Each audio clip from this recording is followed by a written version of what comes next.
El siguiente paso, el cuarto paso, la siguiente etapa, después de tener cierta salud física, emocional, moral, energética, es en este punto acontece que muchas personas lo que buscan es las experiencias esotéricas, Entonces vamos a ver aquí que la gente suele pensar que les hace falta ver una luz, y vemos el caso de personas que cuando meditan quieren visualizar una luz, quieren materializar un objeto, están pensando que esa luz se tiene que expandir, hay muchas visualizaciones y se habla en algunos quizá libros muy románticos de este tipo de experiencias que no son el objeto, no son tampoco el fin. Vamos a ver por qué. El hecho de querer tener este tipo de experiencias esotéricas que están disponibles en el yoga, es decir, que no son una invención, no es algo que se hayan inventado, están disponibles con las prácticas del yoga y en otros sitios. Vamos a ver que en realidad lo que hay detrás de querer tener este tipo de experiencias exotéricas está relacionado con la necesidad de sentirse diferente, ¿verdad? Uno se quiere sentir diferente porque con este tipo de experiencias también se adquieren ciertos logros y poderes. Los que conocéis bien la literatura yógica sabéis que se hablan de los siddhis, de los poderes espirituales, ¿verdad? Y se habla ciertamente en esta literatura, pero se suele referir a ellos como efectos especiales, como algo que sucede por algunas prácticas, pero que uno no lo busca como un deseo, y menos un deseo de sentirse especial, de sentirse diferente. Entonces vamos a ver aquí que hay un perfil de persona que busca precisamente la felicidad en ese poder porque le hace sentirse diferente. Es decir, que si por ejemplo lee la mente de las personas, esa capacidad de leer la mente de las personas, como no la tiene nadie, ¿verdad?, pues se siente especial al tener ese poder. Y cuando decimos leer la mente, podemos decir la capacidad de hacer asanas avanzadas, la capacidad de hacer pranayamas avanzados, la capacidad de estar meditando mucho rato. Todos esos logros que aparecen no son el objetivo ni mucho menos de la búsqueda espiritual, y los maestros nos advierten de este suceso, de este acontecimiento que puede tener lugar. De hecho, la mayoría de maestros, si tienen esos poderes, no hablan de ellos, porque saben que si hablan de ellos y lo ven como algo importante, no van a dejar de vivir. ¿A qué me refiero con dejar de vivir? Por ejemplo, hace muchos años conocí a una curandera que vivía precisamente enfrente de la casa que vivía con mis padres. Y esta curandera, yo llegué a conocerla porque vivía enfrente, ¿verdad? Y pasaba consulta y tenía una cola muy larga de gente que venía a verla y a tratar sus problemas y dolencias con ella. Pues la verdad es que esta mujer en realidad no era una persona muy alegre, porque su capacidad de curar, su capacidad de sanar es la que vivía por ella. Estaba todo el día ocupada recibiendo gente, atendiendo gente, y casi era una sombra su propia vida por esa capacidad que tenía de curar. Lo que vivía en ella era la capacidad de curar, no la persona. Vamos a ver que los maestros, si tienen esas capacidades, de luego no son orgullosos y no lo buscan como algo, sino es algo que puede acontecer o no puede acontecer. Y si no acontece, no pasa absolutamente nada porque no es lo que se busca. Y os puedo contar aquí otro ejemplo muy curioso de un brahmachari que había en Rishikesh. Esto es un caso real, que vivían en un ashram de Rishikesh y estaba estudiando Vedanta allí, y tenía una fijación extraña sobre la consecución de un poder que había oído hablar en la literatura yógica, que era el de poder andar sobre las aguas. Como Jesucristo anda una vez en el lago, y los discípulos lo ven, este hombre quería tener este poder. Entonces fue al maestro y le dijo que dónde podía aprender para tener este poder. El maestro, que estudiaba Vedanta, obviamente nos dijo que él no tenía ese conocimiento y que no podía enseñarle y que no era objeto de estudio de tener ese tipo de poderes.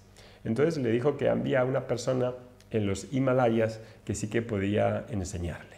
Entonces el discípulo se fue a los Himalayas, se despidió y estuvo vagabundeando por los Himalayas durante 6 o 7 meses hasta que por fin le encontró.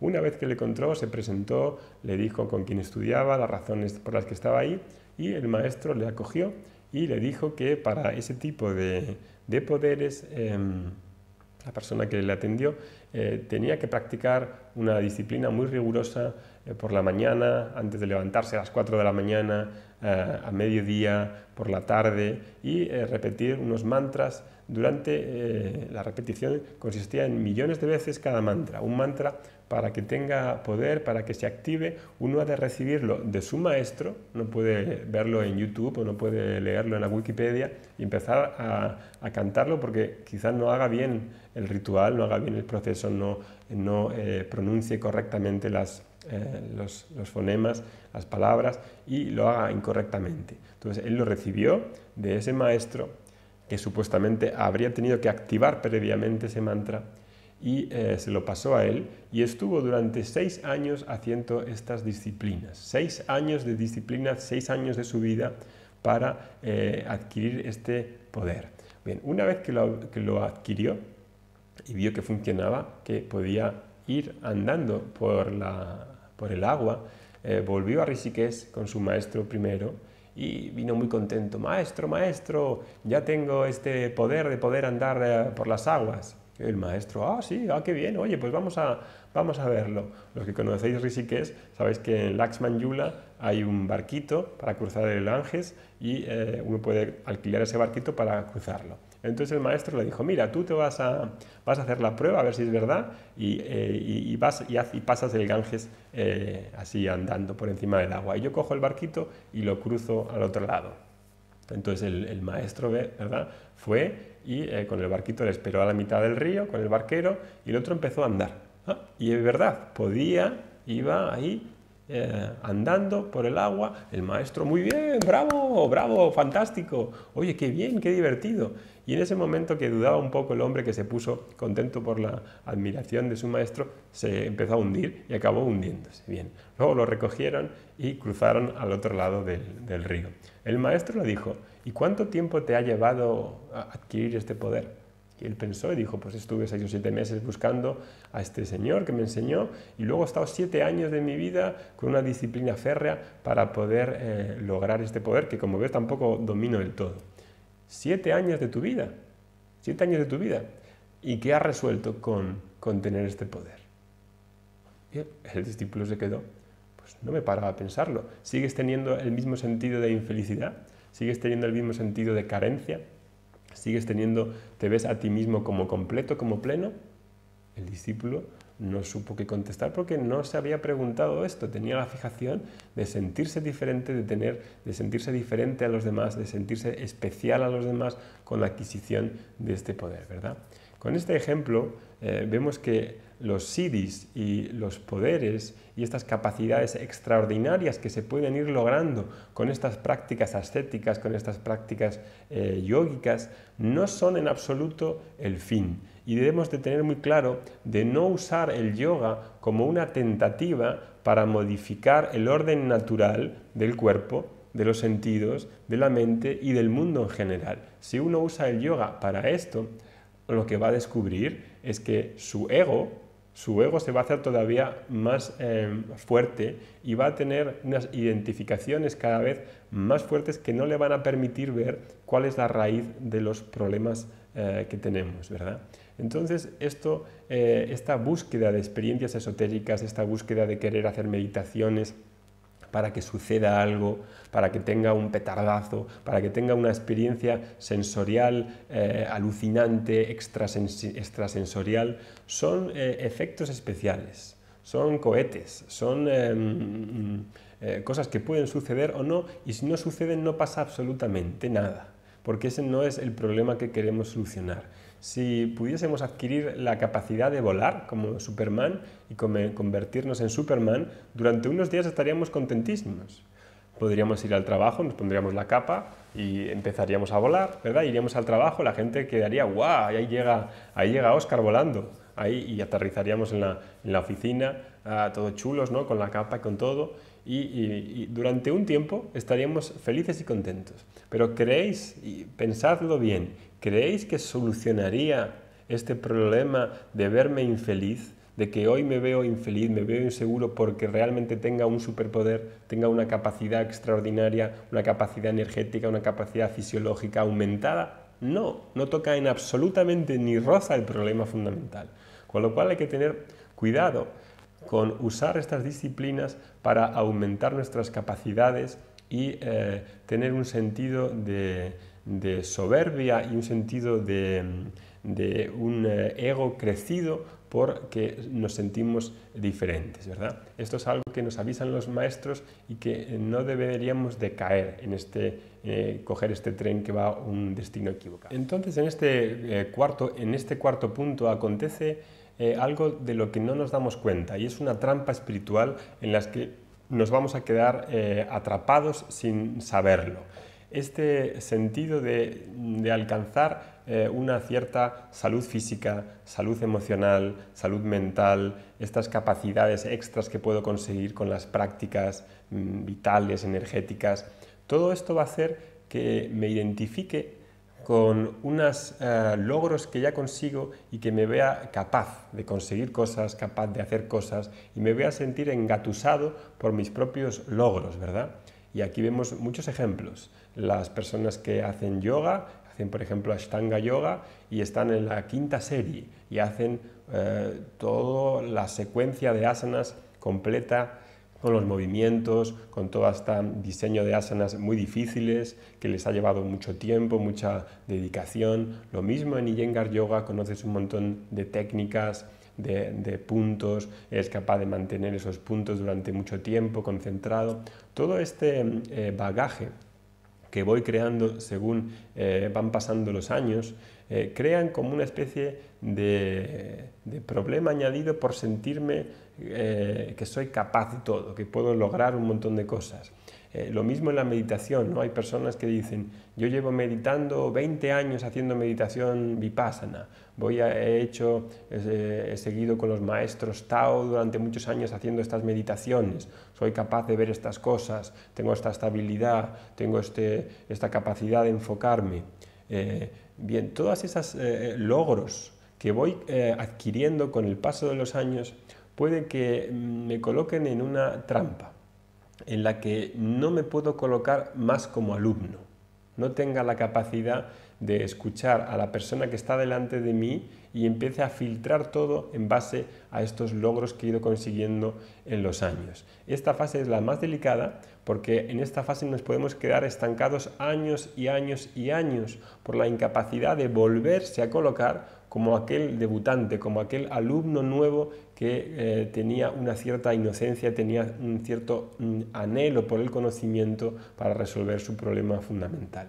En esta fase vamos a ver que necesito tener un corazón abierto y hacer un trabajo en el que quiera librarme de esa persona que se siente especial por tener esos logros.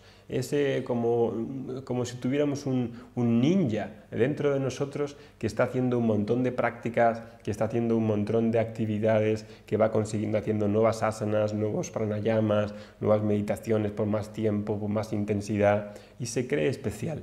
Ese ninja que se quiere creer especial, que quiere demostrar algo a los demás, que quiere verse reconocido. Toda esa persona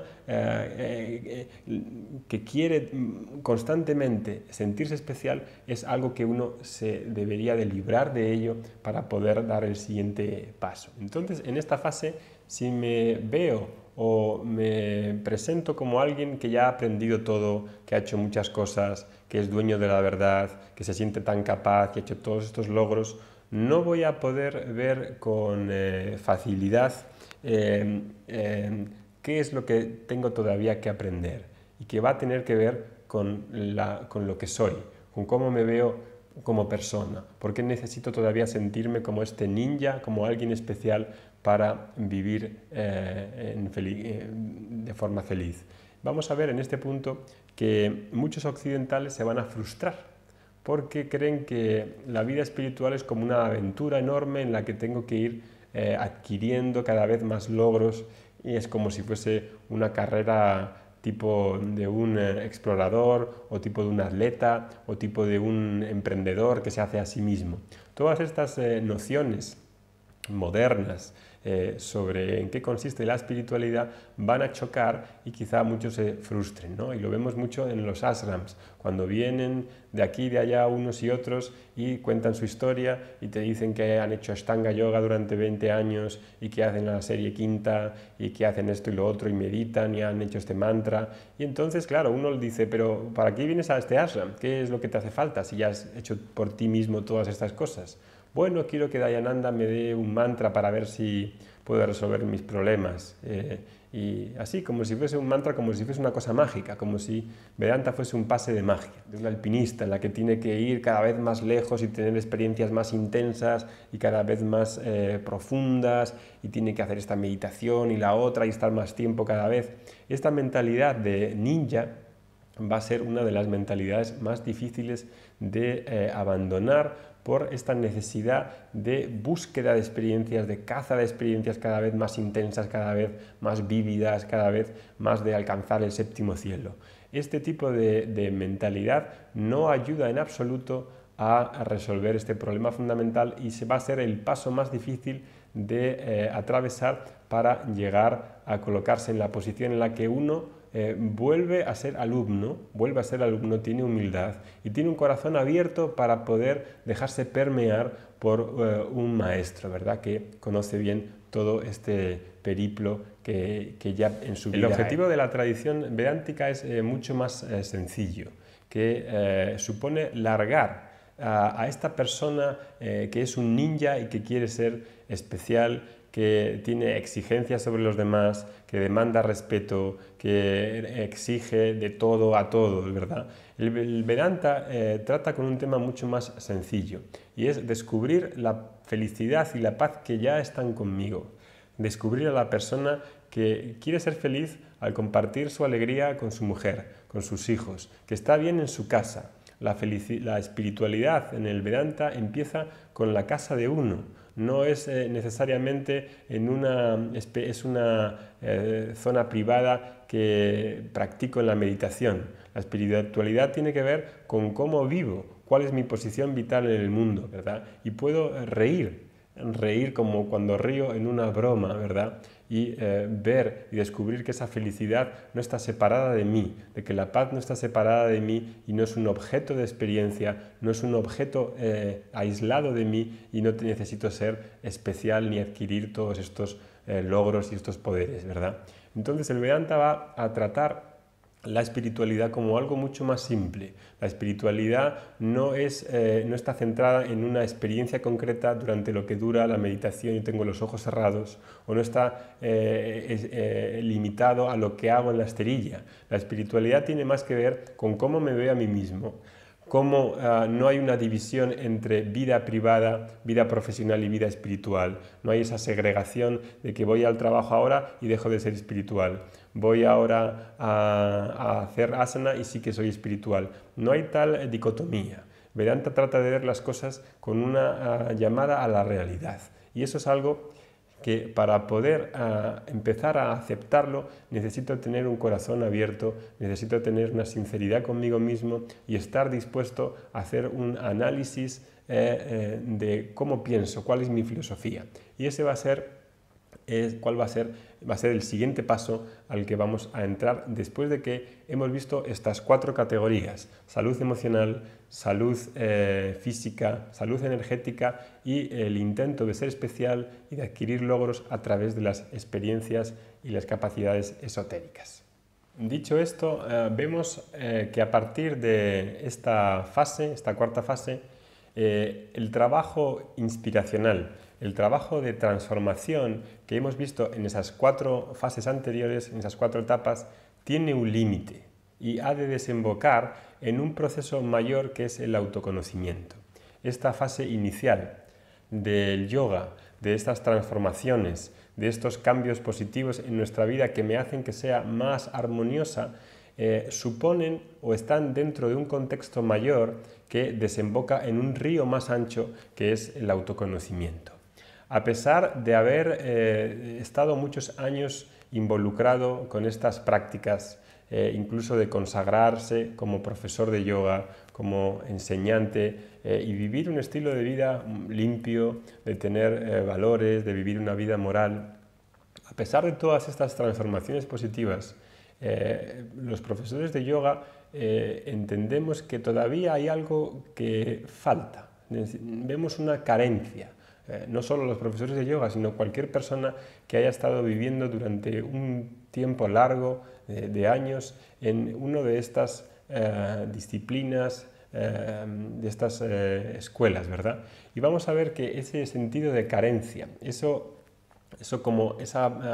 sentido de deficiencia, de que me falta algo, no se va a solucionar o no se va a acabar con las técnicas y con las prácticas, porque las prácticas y las técnicas tienen una labor de preparación para que confluyamos en ese río más ancho del autoconocimiento.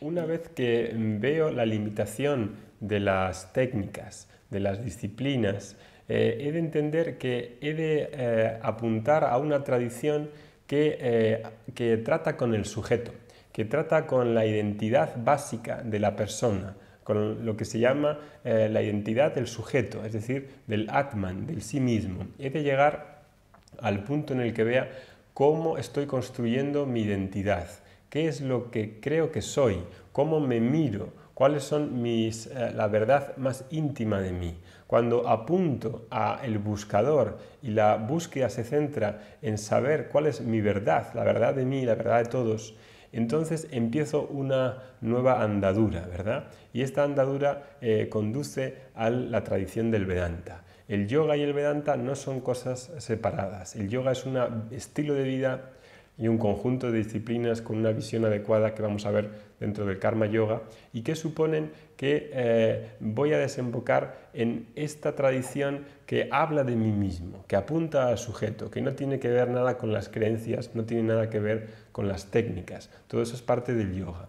Entonces, cuando llego a esta tradición y tengo la sinceridad para abrirme y dejar atrás mis identificaciones anteriores, mis logros anteriores, voy a ver que parte de lo que he aprendido hasta ahora, parte de lo que sé, parte de las áreas que todavía no encajan en mi vida van a entrar necesariamente en conflicto. ¿Por qué van a entrar en conflicto?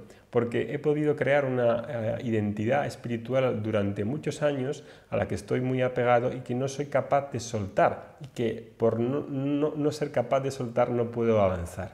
Esta análisis, esta revisión que va a hacer el Vedanta sobre lo que creo ser, va a ser como la de derribar un edificio y va a entrar en conflicto con algunas áreas que no hayamos todavía visto y otras áreas serán más sencillas. Vedanta, por lo tanto, va a tratar de cómo me veo con mis propios ojos, cuál es la visión que tengo de mí, de Dios y del mundo. Y esta visión va a ser algo que para poder hacer ese trabajo uno ha de deliberadamente desear ese conocimiento. Ese anhelo por el conocimiento va a ser uno de los requisitos, el primer requisito, querer conocer, querer saber, tener la capacidad de sentarse como alumno de nuevo y escuchar a una persona, escuchar a una tradición que me hable de este sujeto, de lo que yo soy, de cómo me considero, de cuál es mi filosofía de vida, de mis creencias. Todo este paquete de revisiones es lo que va a tratar el Vedanta. Y en esa revisión, en ese análisis que voy a hacer, voy a tener que romper un montón de fantasías e ilusiones espirituales, de falacias espirituales que puedo mantener y que he podido mantener en el tiempo. Y que si no las rompo, no voy a conseguir hacer que el conocimiento entre. Por eso una parte fundamental al comienzo del Vedanta va a ser la de mostrar al alumno en qué va fallando, en qué está errado en esa visión que tiene sobre sí mismo, cuál es la ignorancia que tiene sobre sí mismo. Y la exposición a la enseñanza, la clase propia del Vedanta, va a revelar todas esas falacias y esas creencias, esas fantasías espirituales que han de ser destruidas, que han de ser demolidas para que el conocimiento se pueda asimilar. Si no se destruyen y permanecen años y años ahí sin investigarlas,